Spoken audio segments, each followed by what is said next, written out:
If you bought a Porsche, here's where you'd be picking it up. But we gathered here for one very special car, the all-new, all-electric Porsche Macan GTS. It joins 8 other GTS models in Porsche Singapore's lineup. On the driving experience front, it sits above the Macan Turbo, with Porsche engineers tuning it to be far more engaging to drive. You will find illuminated GTS badging on the seats and race tech trims on the inside. You could also option for a passenger screen, although this particular unit doesn't have that box checked. The GTS has a peak output of 563 horsepower and 955 Nm of torque. With its 100 kWh battery, it will be able to do 513 km on a single charge, but still achieve the Century Sprint despite its mass in just 3.8 seconds. As with most electric Porsches, you have 2 charge flaps, one for AC, one for DC.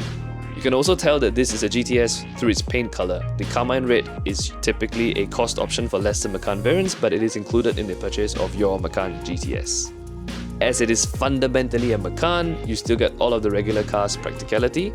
This means a boot capacity of 480 litres and a fairly usable, sizable frunk.